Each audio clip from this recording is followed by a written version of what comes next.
STV news देख रहे हैं आप। आज की प्रमुख समाचारों के साथ मैं हूं नफीस अंजुम। आइए नजर डालते हैं सबसे पहले सुर्खियों पर। पूर्वी चंपारण समरनालय स्थित राधाकृष्ण सभागार में जिलाधिकारी की अध्यक्षता में आयोजित की गई बैठक प्रतिबंधित दवाओं के क्रय विक्रय तथा अन्य विषयों पर दिए गए महत्वपूर्ण दिशा निर्देश। पुलिस अभिरक्षा से फरार बदमाश मधुबन में अपने सहकर्मी के साथ हुआ गिरफ्तार। हथियार और जिंदा कारतूस भी किया गया बरामद।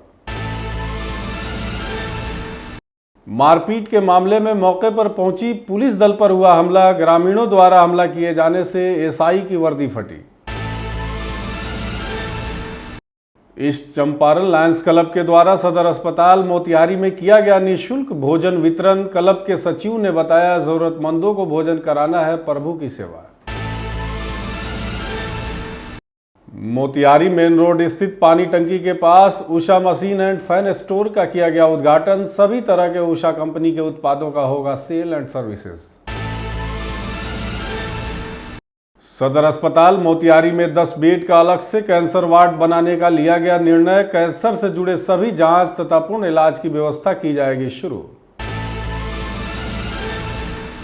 सामुदायिक स्वास्थ्य केंद्र मझौलिया पहुंचे पश्चिमी चंपारण बेतिया के सिविल सर्जन। धरने पर बैठे स्वास्थ्य कर्मियों से सिविल सर्जन ने की आवश्यक पूछताछ। पूर्वी चंपारण अंतर्गत ढाका विधायक की अध्यक्षता में जनता दर्शन कार्यक्रम का किया गया आयोजन। कई फरियादी के समस्याओं का किया गया ऑन द स्पॉट निपटारा। शिवहर जिले के अंबा दक्षिणी पंचायत में गहराया भीषण पेयजल संकट। 2 गांवों के लगभग 8 से 9 हजार लोग हो रहे हैं इससे प्रभावित। और रक्सौल नगर परिषद के पूर्व एवं वर्तमान ईओ पर जांच की उठी मांग। एमएलसी ने किया प्रेस वार्ता।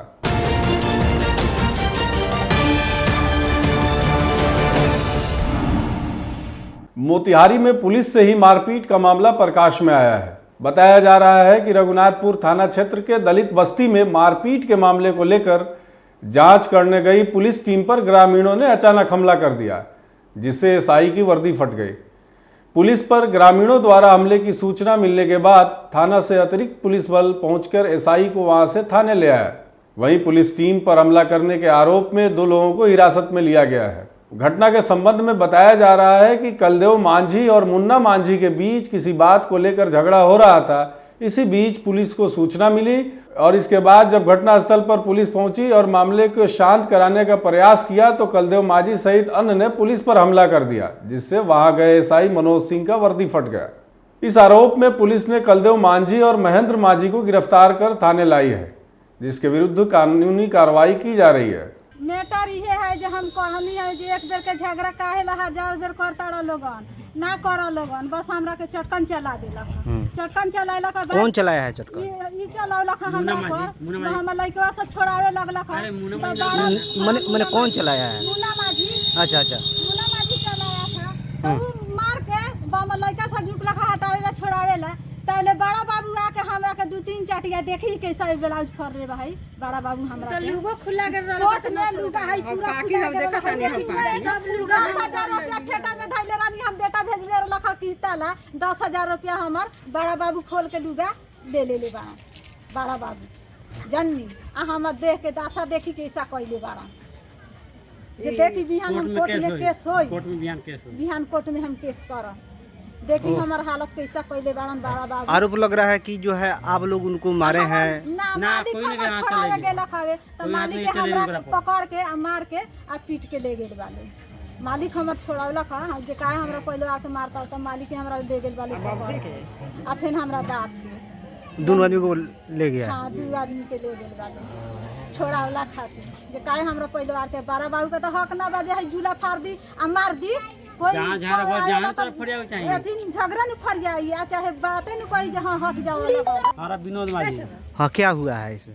मांझी प्रशासन जहाँ आवता तो जहाँ झाड़ा भर बनो तू अपन जाके ना फरियाव तो ओकरा घर जाके पूछताछ करो। जहाँ झाड़ा भर जहाँ पूछताछ करो का कि और गांव में लोग घूमता तो कोई के कोई पकड़ थोड़ी मार सकता। तो पुलिस यहाँ आवता तो सबके जरा चला चूरे तो गांधा बात बा कि ना। जहाँ झाड़ा भर तहाँ अपन जाके तू फरियाव। आ लोग के तू चलते रो लड़ाइयों लोग लाता मारे, घूमता बल लाता मारे, ये कौन आ रहा था? ये मुसहर लोग झगड़ा कर रहा था बिरका टोला में। जी जी। थाना अध्यक्ष महोदय बोले कि तनी जाके देख लीजिए काहे झगड़ा कर रहा है। गए, हम छोड़ाने गए, इसको हटा रहे थे तो हमारा कॉलर पकड़ लिया, कॉलर पकड़ के गंजी फाड़ दिया। उसके बाद कहीं गाड़ी पर बैठो तो पूरा जितना महिला था सब लोग घुस गया, हमको कि न जाने देंगे।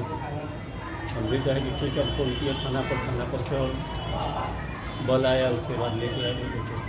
इस मामले में सहायक पुलिस अधीक्षक शिखर चौधरी ने बताया कि मारपीट की सूचना मिलने के बाद पुलिस की टीम घटनास्थल पर पहुंची थी। इसी बीच पुलिस टीम पर लोगों ने हमला कर दिया, जिससे एसआई मनोज सिंह की वर्दी फट गई। हमला करने वाले 2 लोगों को गिरफ्तार कर थाने लाया गया है, जिसके विरुद्ध कार्रवाई की जा रही है। जी, रघुनाथपुर में 2 पक्ष के बीच आपस में लड़ाई की सूचना मिली थी। इसी में गश्ती दल वहां पे पहुंची थी और गश्ती दल के पदाधिकारी के साथ भी इनके द्वारा झड़प किया गया, जिसमें कि एक की वर्दी भी फट गई थी। इस मामले में एफआईआर दर्ज की गई है और 2 लोगों को गिरफ्तार भी किया गया है। बाकी कुछ लोग जो मुख्य रूप से पुलिस के साथ झड़प में शामिल थे, उनकी भी पहचान की गई है और उनकी भी गिरफ्तारी की जाएगी। घटना का कारण क्या था? आपसी विवाद को लेके 2 पक्षों में झड़प हुआ था, एक ही समुदाय के दोनों पक्षों में, और उसी को टीम वहाँ पे पहुँची थी। सूचना मिली थी तो टीम वहाँ पहुँची थी वहाँ पे रोकने के लिए इस मामले को। उसी बीच झड़प हुई थी। वहाँ के लोगों का कहना है कि विवाद कहीं और हुआ था, लेकिन पुलिस आपको कहीं और मारपीट कर रही थी, इसलिए नहीं, पुलिस ये आरोप जो है ये गलत है। बेसिकली वहीं जहाँ सूचना मिली थी पुलिस वहीं पहुँची थी और वहाँ पे रोकने का प्रयास कर रही थी। 2 कांस्टेबल भी गए थे और एक अधिकारी भी गए थे और वहीं से कॉल भी आया था उसी घटना को लेकर, बट उसी बीच झड़प हुई थी और ये पूरा रिकॉर्डिंग है इस मामले का और ये पब्लिक की नज़र में है। महिला का भी आरोप है कि उसके ब्लाउज फाड़ दिए गए, नहीं, ये आरोप सरासर गलत है। कुछ अगर ऐसा सामने आता है जांच में तो ये हम लोग फिर उस पर अलग से कार्रवाई करेंगे। आज इस चंपारण लायंस क्लब द्वारा सदर अस्पताल मोतिहारी के प्रांगण में सभी मरीजों एवं उनके परिजनों के लिए निःशुल्क भोजन वितरण कार्यक्रम किया गया। इस दौरान क्लब के अध्यक्ष चंदन कुमार ने कहा कि 300 मरीजों एवं उनके परिजनों के लिए भोजन का प्रबंध क्लब के हंगर प्रोजेक्ट के तहत किया गया है और हंगर प्रोजेक्ट हम लोगों का इंटरनेशनल प्रोजेक्ट है, जो हमेशा अपने क्लब से इस तरह का प्रोजेक्ट होते रहता है। इस सत्र में हर माह शहर के अलग अलग स्थानों पर भोजन वितरण कार्यक्रम चलता रहेगा। वहीं क्लब के सचिव पवन पुनीत चौधरी ने कहा कि जरूरतमंद लोगों को भोजन कराना प्रभु की सेवा है, हम सब लोगों को ये काम अवश्य करना चाहिए। इस मौके पर क्लब के regional chairman lion Amarnath Sahu, कोषाध्यक्ष लायन डॉक्टर राहुल शाह, वरिष्ठ लायन डॉक्टर परवेज अजीज आदि उपस्थित थे। मोतिहारी शहर के मेन रोड स्थित छोटी मस्जिद के पास Usha machine and fan store sale and services का उद्घाटन किया गया, जिसका उद्घाटन दुकानदार अरविंद श्रीवास्तव के 8 वर्षीय बेटी अर्शी कुमारी ने फीता काट कर किया। उद्घाटन के दौरान सबसे अच्छी बात यह रही कि अमूमन लोगों को किसी बड़े नेता या अधिकारी से उद्घाटन कराने का प्रचलन है, लेकिन इस प्रतिष्ठान का उद्घाटन लक्ष्मी स्वरूप सिर्फ 8 वर्षीय अर्शी कुमारी के द्वारा कराया गया। वहीं मौके पर दुकान के प्रोपराइटर अरविंद श्रीवास्तव ने कहा कि हमारी दुकान बहुत पुरानी है, जो पहले रॉक्सी सिनेमा के पास थी, अब यह मेन रोड स्थित पानी टंकी के पास आ गया है, जिसका रीओपनिंग किया जा रहा है।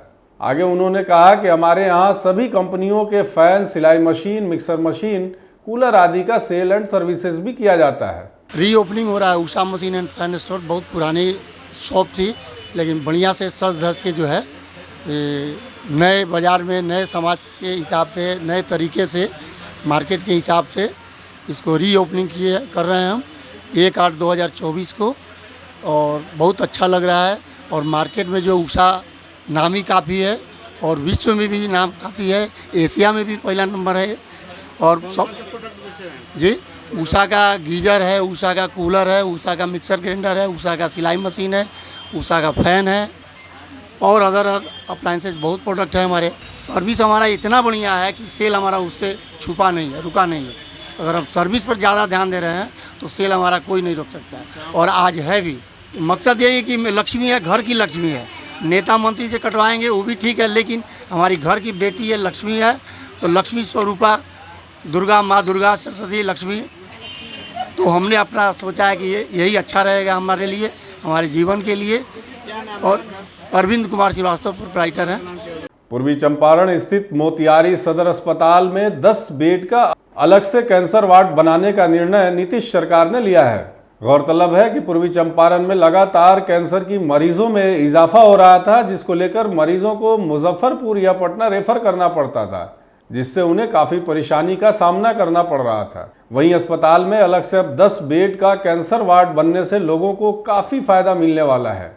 सिविल सर्जन विनोद कुमार सिंह ने इसकी जानकारी देते हुए कहा कि सदर अस्पताल में 10 बेड का अतिरिक्त कैंसर वार्ड बनने का फैसला सरकार के तरफ से हो चुका है। अब कैंसर मरीजों को ट्रीटमेंट के लिए कीमो चढ़ाने के साथ साथ कई जांचों की व्यवस्था भी अस्पताल में कराई जाएगी। हम सभी बेहतर स्वास्थ्य सुविधा देने के लिए संकल्पित हैं। जल्दी से जल्दी उसको भी चालू करेंगे। क्या व्यवस्था उस समय क्या क्या व्यवस्था आती है सरकार से, क्या क्या उसके लिए केमोथेरेपी के लिए हम लोग तैयार कर रहे हैं।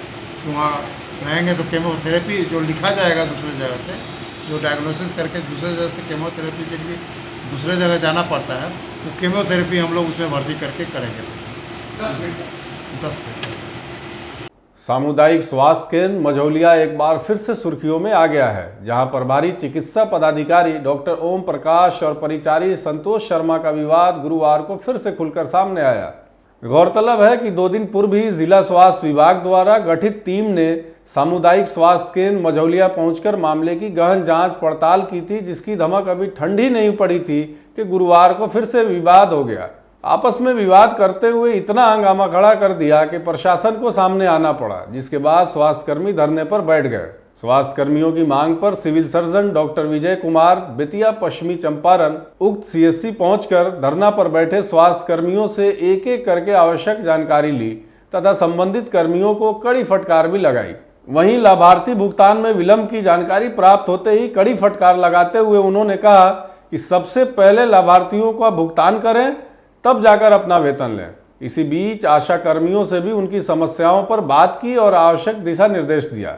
मौके पर उपस्थित अकाउंटेंट राहुल झा से आय व्यय की जानकारी लेने के बाद तमाम कागजातों का अवलोकन कराने की बात कही। साथ ही बीसीएम राजेश महतो को भी कड़ी फटकार लगाते हुए चिताया कि अपना अपना कर्तव्य का निर्वहन ससमय और ईमानदारी पूर्वक करें। इस दौरान स्वास्थ्यकर्मी अपनी मांगों पर डटे रहे।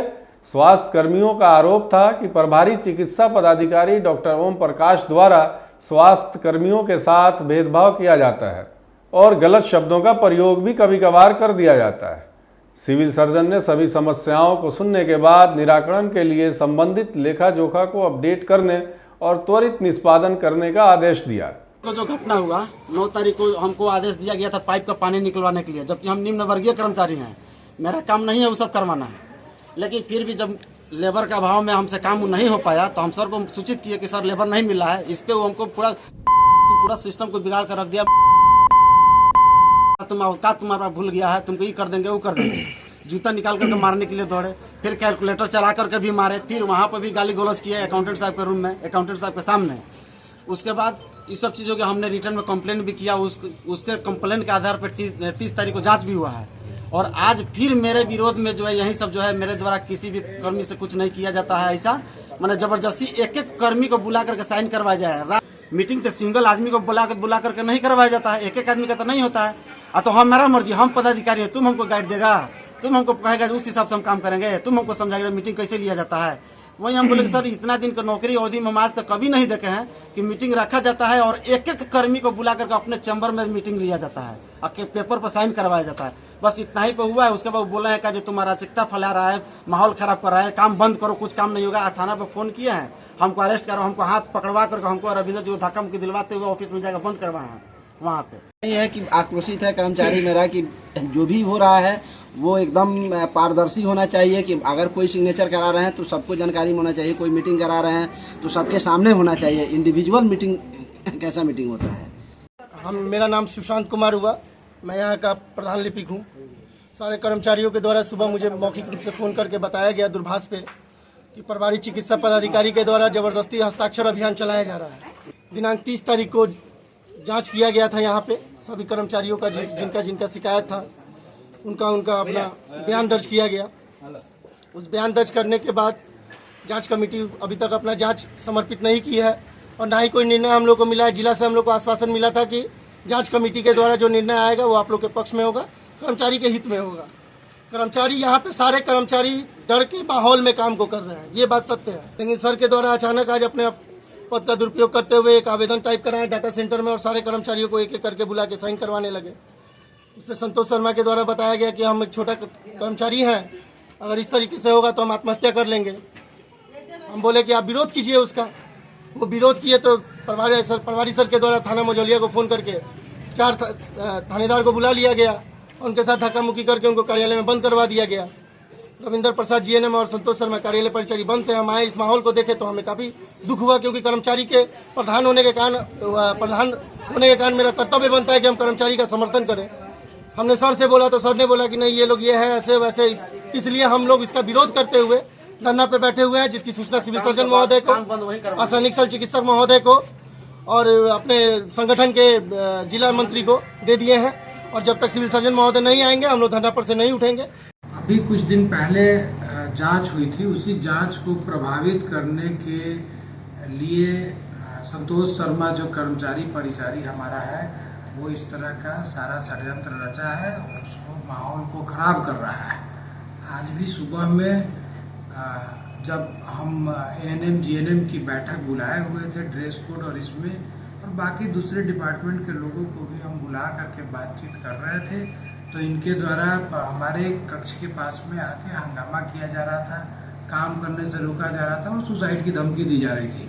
तो स्थिति को भांपते हुए हम पुलिस को इन्फॉर्मेशन करना अच्छा समझे कि हाँ किसी तरह की कोई घटना ना हो जाए। उसके बाद हम लोग बैठ करके बातचीत कर रहे थे, लेकिन इन लोगों के द्वारा किसी भी तरह की बात नहीं मानी जा रही। ये प्लान के तहत किया हुआ कार्य है। कि मेरे ऊपर जो भी आरोप लगाए हैं वो बेबुनियाद और निराधार है। चूँकि कुछ एम्प्लॉय काम नहीं करना चाहते हैं या भागे रहते हैं, तो उन सब पे धीरे धीरे बातें आ रही हैं। जैसे जैसे पता चल रहा है वैसे वैसे उन सब लोगों से काम खोजा जा रहा है, तो वो लोग थोड़ा विरोध में जा रहे हैं। पूर्वी चंपारण अंतर्गत ढाका विधायक पवन जायसवाल ने आज अपने निवास स्थान फुलवरिया गांव में जनता दर्शन कार्यक्रम का आयोजन किया। ढाका विधानसभा क्षेत्र के विभिन्न स्थानों से जनता दर्शन कार्यक्रम में पहुंचे फरियादियों ने अपनी समस्याओं से विधायक को अवगत कराया, जिसके बाद सभी महत्वपूर्ण बिंदुओं पर विचार विमर्श करने के पश्चात समस्याओं का निष्पादन किया गया। वहीं विधायक ने कई फरियादियों की समस्याओं का ऑन द स्पॉट निपटारा भी किया, जिससे फरियादियों में खुशी का माहौल देखने को मिला। गौरतलब है कि विधायक पवन जायसवाल पूर्व से ही जनता दर्शन कार्यक्रम के माध्यम से विधानसभा क्षेत्र के जनता की समस्याओं को सुनने के पश्चात अपने स्तर से निष्पादन भी करते आ रहे हैं। इसी कड़ी में आज जनता दर्शन कार्यक्रम रखा गया था। जनता दर्शन जो लोग आते हैं उनकी बात को सुनते हैं, जहाँ तक संभव होता है समाधान करते हैं। रहता ही है थोड़ा बहुत, तो जैसा समस्या होगा वैसा निदान का उपाय निकाला जाता है। पवन जी सब तरह का, सभी तरह के पति पत्नी से लेके सारा मामला आता रहता है, सब सुनते रहते हैं हम लोग। जो मामला आएगा उसको उसी हिसाब से मर्ज की दवा बताई जाती है। लोग दूर दूर से अपने विधानसभा से, ढाका विधानसभा से लोग पहुँचे हैं जनता दर्शन में। लोगों का समस्याओं को विधायक जी द्वारा समस्या दूर किया जा रहा है। हाँ, और लोग भी पहले से भी लोग आते आते हैं जनता दर्शन में, उनका काम होता है। हाँ, कंटिन्यू ये चल रहा है। लगभग लोग जितने भी आते हैं लगभग लोग संतुष्ट होकर ही जाते हैं। लेकिन इस तरह का काम मैं समझता हूँ कि भारतीय जनता पार्टी में सूबा बिहार में पहला विधायक ढाका है भाजपा का, और पवन जायसवाल जी हैं जो जनता से रूबरू होते हैं और हर महीने होते हैं, हर रोज़ होते हैं। और काम तो विपक्षी वाले भी पार्टी वाले आते हैं, दूसरे पार्टी का आता है, लालटेन वाला आता है, कांग्रेस वाला आता है, सबका काम होता है। बिहार के अधिकतर जिलों में गर्मी की धमक और जल स्तर के नीचे चले जाने के साथ पेयजल संकट भयंकर रूप धारण कर रहा है। इसी बीच शिवहर जिले में कमोबेश रेगिस्तान जैसी हालात हो गई है। कई लोग एक एक बूंद पानी के लिए तरस रहे हैं। चापाकल लगभग सूख गया है। नहाने से लेकर खाना बनाने तक लोगों की परेशानी बढ़ती जा रही है। जिसके शिकार ज्यादातर गरीब लोग ही हो रहे हैं। वहीं पिपराही प्रखंड के अंबा दक्षिणी पंचायत के नया गांव महुआवा के दोनों गांव में लगभग 300 घरों के चापाकल के पानी के सूख जाने से हताहत मचा हुआ है। एक ग्रामीण महिला शीला देवी ने बताया कि लगभग 200 घरों का चापाकल का पानी सूख चुका है और हम लोग पानी के बूंद बूंद के लिए तरस रहे हैं। वहीं एक दूसरी महिला दुलारी देवी ने बताया कि बहुत दिक्कत हो रही है, लगभग 15-20 दिनों से यह समस्या बनी हुई है। खबर है कि नया गांव और महुआवा गांव में पानी की किल्लत हो गई है। दोनों गांव को मिलाकर सैकड़ों घरों के चापाकल का पानी सूख चुका है और इससे 8 से 9 हजार लोग प्रभावित हो रहे हैं। किल्लत कितना दिन से बा? 15 दिन से। 15 दिन से कितना घर के पानी के कल सूख गए बा? 200 के। हैं? 200 के। 200 घर के चापाकल के पानी। गांव के नाम कथी भेल? नया गांव महुआवा। नया गांव महुआवा। यहाँ पानी खूब आवे बा कल से? ना आवे बा। कितना दिन से ना आवे बा? 15 दिन से। 15 दिन से। कय गो घर के पानी सूखल बा? 200 के। यहाँ कहाँ से पानी भरल है? तो फिर पानी के पानी आवले कहाँ पिए लगी? चापाकल से। चापाकल से केकरा कल पर से लाविले? दिलीप के। आज रक्सौल पहुंचे विधान पार्षद महेश्वर सिंह द्वारा शहर के बाईपास रोड स्थित संत माइकल इंग्लिश स्कूल के प्रांगण में एक प्रेस वार्ता का आयोजन किया गया, जिसके मुख्य रूप से रक्सौल नगर परिषद के विकास के साथ वर्तमान ईओ मनीष कुमार एवं तबादला हुए ईओ अनुभूति श्रीवास्तव का चर्चा जोरों पर रहा। श्री सिंह द्वारा वर्तमान ईओ के दोबारा रक्सौल में पदस्थापन पर विधान परिषद में गत दिनों सवाल भी उठाया था। वहीं रक्सौल पहुंचने पर पत्रकारों ने अनुभूति श्रीवास्तव पर सवाल खड़े किए और कहा कि उनके कार्यकाल में भी कई ऐसे कार्य हुए हैं जो सवालों के घेरे में हैं। इस सवाल पर उन्होंने आश्वस्त किया कि उनके जांच की भी मांग जिलाधिकारी से करूंगा और दोनों पदाधिकारियों की निष्पक्ष जांच होगी ताकि नगर का विकास हो सके। इस मौके पर एमएलसी श्री सिंह, विधायक प्रमोद कुमार सिन्हा, सभापति धूरपति देवी, उप सभापति पुष्पा देवी के साथ कई अन्य पार्षदगण मौजूद थे। पूर्वी चंपारण समरनालय मोतिहारी स्थित डॉक्टर राधाकृष्ण सभागार में जिलाधिकारी सौरभ जोरवाल की अध्यक्षता में narcotic drugs and psychotropic substance से संबंधित दवाओं का क्रय विक्रय के नियम, उससे होने वाले कुप्रभावों के संबंध में आज बैठक की गई।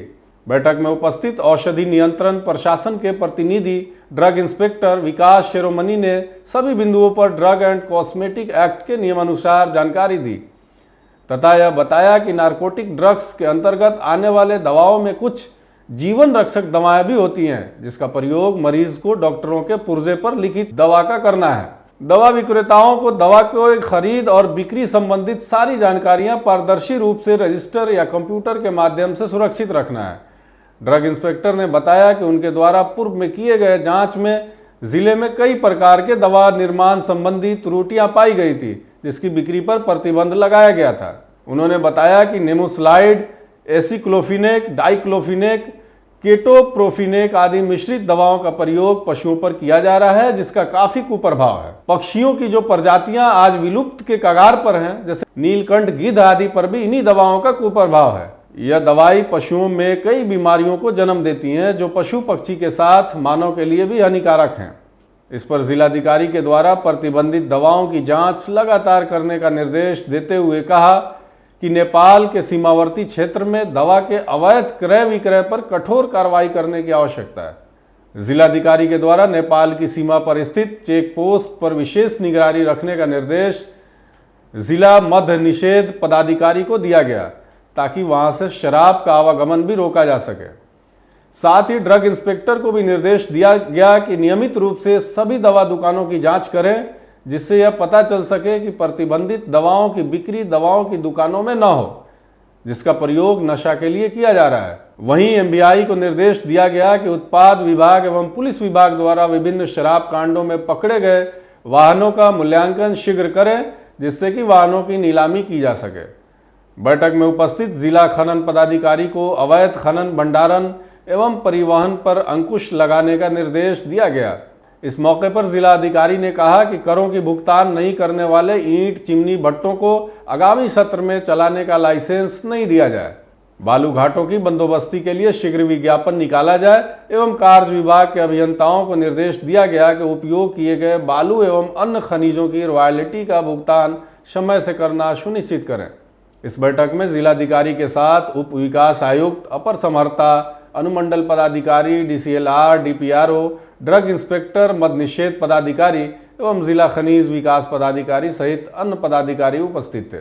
पूर्वी चंपारण जिले के मधुबन मलंग चौक से 5 माह पूर्व पुलिस अभिरक्षा से फरार एक बदमाश को घूमने की सूचना मिलने पर SP कांतेश मिश्रा के निर्देश पर पकड़ी दयाल DSP सुबोध कुमार के नेतृत्व में पुलिस ने गिरफ्तार कर लिया है। गिरफ्तार बदमाश के पास से एक देसी कट्टा तथा 2 जिंदा कारतूस भी बरामद किया गया है। गिरफ्तार बदमाश गढ़ैया OP क्षेत्र के सिमरा गांव का अजीत सहनी बताया जा रहा है, जिसके विरुद्ध मधुबन और पिपरा में आर्म्स एक्ट एवं चोरी के कुल 8 मामले दर्ज हैं। फिलहाल यह 4 मामलों में फरार चल रहा था। अजीत की निशानदेही पर पुलिस सिमरा गांव से ही सचिन कुमार को भी गिरफ्तार किया है। पकड़ी दयाल DSP सुबोध कुमार ने अपने कार्यालय कक्ष में पत्रकार वार्ता को आयोजित कर पूरी जानकारी दी। DSP ने बताया कि पुलिस अभिरक्षा से भागकर यह दिल्ली चला गया था। दिल्ली से लौटने के बाद इसे पकड़ लिया गया। पूछताछ में दिल्ली से चोरी की गई मोबाइल भी उससे बरामद की गई है। अजीत कुमार को पकड़ा गया। पकड़ने के उपरांत उसके पास से एक देसी कट्टा और 2 गोली बरामद हुआ है। पूछताछ के क्रम में अजीत कुमार के द्वारा पूर्व से जो भी मामले थे उसमें अपनी संलिप्तता स्वीकार की गई है। स्वीकार करने के उपरांत उसके द्वारा बताया गया कि पुलिस अभिरक्षा से वो फरार होकर जो है नई दिल्ली चला गया था। वहाँ भी एक चोरी का मोबाइल वहाँ से लेकर बिहार आया था। उसकी निशानदेही पे उस मोबाइल को बरामद किया गया है और बरामद जिसके पास से किया गया उसका नाम है सचिन कुमार, जिसके पिताजी का नाम कैलाश सैनी। उसको भी गिरफ्तार किया गया। उसके साथ में सचिन और अजय दोनों मिलकर के ही चोरी की घटना और चोरी का जो सामान का इधर उधर करने का काम करते हैं। इसके विरुद्ध अजीत कुमार के विरुद्ध कुल 8 मामला दर्ज है, जो कि लूट, चोरी, गृहवेदन जैसा संगीन मामला इसके विरुद्ध अलग अलग थानों में दर्ज है।